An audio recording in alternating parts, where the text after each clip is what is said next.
Price lord. ಕರ್ತ ನಮಗೆ ಸ್ತೋತ್ರವಾಗಲಿ. ಕರ್ತನು ನಿಮ್ಮ ಜೊತೆಯಲ್ಲಿದ್ದು ಪ್ರತಿ ಕ್ಷಣವೂ ನಿಮ್ಮ ಎಲ್ಲ ಅಗತ್ಯತೆಗಳನ್ನ ಪೂರೈಸುತ್ತಾ ಬರುತ್ತಿರುವುದಕ್ಕ ಆತನಿಗೆ ಕೋಟಿ ಕೋಟಿ ಸ್ತೋತ್ರಗಳ ಸಮರ್ಪಣೆ ಮಾಡುತ್ತೇನೆ. ನೋಡ್ರಿ, ನಾವು ಪ್ರಾರ್ಥನೆ ಮಾಡ್ಬೇಕಾದಾಗ ಕೆಲವೊಂದು ರೀತಿಗಳಲ್ಲಿ ನಾವು ಪ್ರಾರ್ಥನೆ ಮಾಡ್ಬೇಕಾಗ್ತದೆ.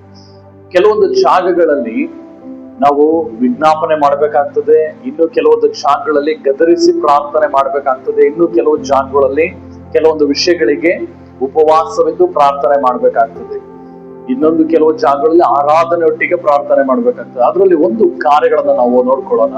ಮತ್ತಾಯ 17ನೇ ಅಧ್ಯಾಯದಲ್ಲಿ 18ನೇ ವಚನ. ಯೇಸು ಅವನನ್ನು ಗದರಿಸಲು ದೆವ್ವವು ಅವನನ್ನು ಬಿಟ್ಟು ಹೋಯಿತು. ಆ ಕ್ಷಣವೇ ಆ ಹುಡುಗನಿಗೆ ಸ್ವಸ್ಥತೆ ಆಯಿತು. ನೋಡ್ರಿ, ಕರ್ತನ ವಾಕ್ಯಲ್ಲಿ ಏನ್ ಹೇಳ್ತಾ ಇದೆ ಅಂದ್ರೆ, ಒಬ್ಬ ಹುಡುಗ ಇರ್ತಾನೆ, ಆತನ ತಂದೆ ಬಂದು ತನ್ನ ಯೇಸು ಸ್ವಾಮಿ ಹತ್ರ ಬೇಡ್ಕೊಂಡಾಗ ಅಲ್ಲಿ ಮೊದಲು ಯೇಸು ಸ್ವಾಮಿ ಬಳಿ ಬರೋದಕ್ಕಿಂತ ಮುಂಚಿತವಾಗಿ ತನ್ನ ಶಿಷ್ಯರ ಬಳಿ ಹೋಗಿರ್ತಾರೆ. ಶಿಷ್ಯರು ಯೇಸು ಸ್ವಾಮಿ ಪ್ರಾರ್ಥನೆ ಮಾಡಿದ ಹಾಗೆ ಅಧಿಕಾರದಲ್ಲಿ ಪ್ರಾರ್ಥನೆ ಮಾಡಲಿಲ್ಲ. ಆದ್ರೆ ಯೇಸು ಸ್ವಾಮಿ ಬಳಿ ಬಂದಾಗ ಯೇಸು ಸ್ವಾಮಿ, ದೇವರ ವಾಕ್ಯ ಹೇಳ್ತದೆ, ಗದರಿಸಿದನು. ಆ ಕ್ಷಣವೇ ಆ ಹುಡುಗನಿಗೆ ಇದ್ದಂತ ದೆವ್ವ ಬಿಟ್ಟೋಗಿ ಆತನ ಸ್ವಸ್ಥತೆ ಆಗ್ತಾನೆ. ಪ್ರಿಯ ಸಹೋದರ ಸಹೋದರಿ, ನಿನ್ನ ಜೀವಿತದಲ್ಲೂ ಸಹ ನೀನು ಮಾಡಬೇಕಾದ ಕೆಲವೊಂದು ವಿಚಾರಗಳಲ್ಲಿ, ನಿನ್ನ ಜೀವಿತದಲ್ಲಿ ನಿನ್ನ ವಿರುದ್ಧ ಎಲ್ಲ ದುಷ್ಟ ಶಕ್ತಿಗಳು, ದುರಾತ್ಮನ ಕಾರ್ಯಗಳು, ಮಾಟ ಮಂತ್ರದ ಕಾರ್ಯಗಳನ್ನ ನೀನು ಗದರಿಸಬೇಕಾಗ್ತದೆ.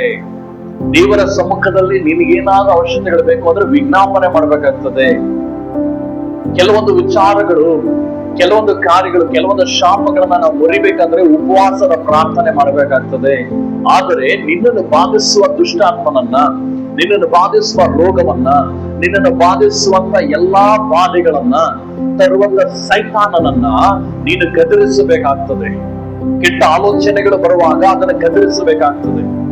ಯೋಚನೆ ಮಾಡ್ರಿ, ಒಂದು ಜಾಗದಲ್ಲಿ ಪೇತ್ರ ಯೇಸು ಸ್ವಾಮಿಯ ಸಾಯುವ ವಿಚಾರಗಳನ್ನ ಹೇಳ್ಬೇಕಾದಾಗ ಪೇತ್ರ ಕೈ ಹಿಡಿದು ಹೇಳ್ತಾನೆ, ಗದರಿಸ್ತಾನೆ, ನಿನಗೆ ಎಂದೂ ಆಗ್ಬಾರ್ದು ಅಂತ. ಆಗ ದೇವರು ಹಿಂದಿರುಗಿ ಪೇತ್ರನಿಗೆ ಹೇಳ್ತಾರೆ, ಸೈತಾನನೇ, ನನ್ನ ಮುಂದೆ ನಿಲ್ಲಬೇಡ, ಇದು ಮನುಷ್ಯರ ಆಲೋಚನೆ, ದೇವರದಲ್ಲ ಎಂಬುದಾಗಿ ದೇವ್ರು ಗದರಿಸ್ತಾರೆ.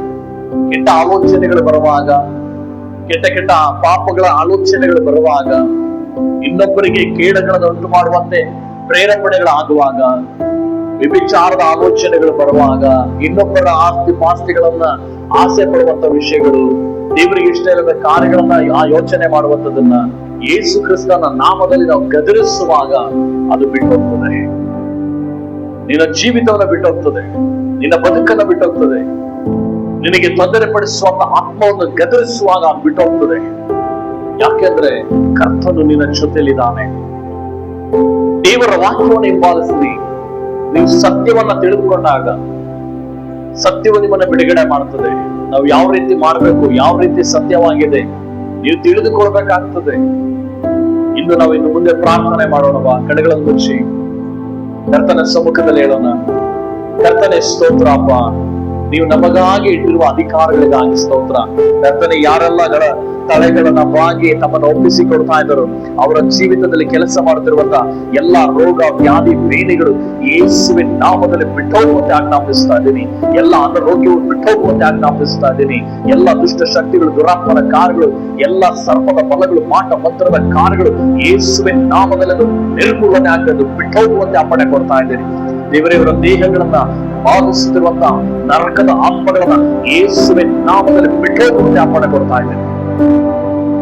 ಸೋಲುವಿಕೆಗಳನ್ನ ತರುವಂತ ಆತ್ಮಗಳು, ಆತ್ಮಹತ್ಯೆಗಳ ಆಲೋಚನೆಗಳು ತರುವಂತ ಆತ್ಮಗಳು ಯೇಸುವಿನ ನಾಮದಲ್ಲಿ ಬಿಟ್ಟೋಗುವಂತೆ ಅಪ್ಪಣೆ ಕೊಡ್ತಾ ಇದ್ದೀನಿ. ನೀನು ಅದ್ಭುತಗಳನ್ನು ಮಾಡಿದಕ್ಕಾಗಿ ಸ್ತೋತ್ರ ಅಪ್ಪ. ಗರ್ಭಗಳು ತೆರೆಯಲಿ ಯೇಸುವಿನ ನಾಮದಲ್ಲಿ. ಪ್ರತಿಯೊಂದು ವಿಷಯಗಳನ್ನು ರಾತ್ರಿ ಗುಣವಾಗಲಿ ಯೇಸುವಿನ ನಾಮದಲ್ಲಿ. ಅಸ್ವಸ್ಥತೆಗಳು ನೀಗಿ ಹೋಗಲಿ ಯೇಸುವಿನ ನಾಮದಲ್ಲಿ. ಕೈ ಕಾಲುಗಳ ಸ್ವಾಧೀನಗಳು ಬರಲಿ ಯೇಸುವಿನ ನಾಮದಲ್ಲಿ. ಎಲ್ಲ ತಲೆನೋವುಗಳು ಬಿಟ್ಟೋಗಲಿ ಯೇಸುವಿನ ನಾಮದಲ್ಲಿ. ನೀನು ಗುಣಪಡಿಸಿದಕ್ಕಾಗಿ ಸ್ತೋತ್ರ ಅಪ್ಪ. ಎಲ್ಲಾ ಬೇನೆಗಳನ್ನ ತೆಗೆದುಹಾಕಿದಕ್ಕಾಗಿ ಸ್ತೋತ್ರ. ಎಲ್ಲಾ ವ್ಯಾಧಿಗಳನ್ನ ನೀಗಿಸಿದಕ್ಕಾಗಿ ಸ್ತೋತ್ರ ಅಪ್ಪ. ನೀವರೇ ಒಳ್ಳೆ ಆರೋಗ್ಯವನ್ನು ಕೊಟ್ಟಿದ್ದಕ್ಕಾಗಿ ಸ್ತೋತ್ರ. ಯೇಸುವಿನ ನಾಮದ ತಂದೆ, ಆಮೆನ್.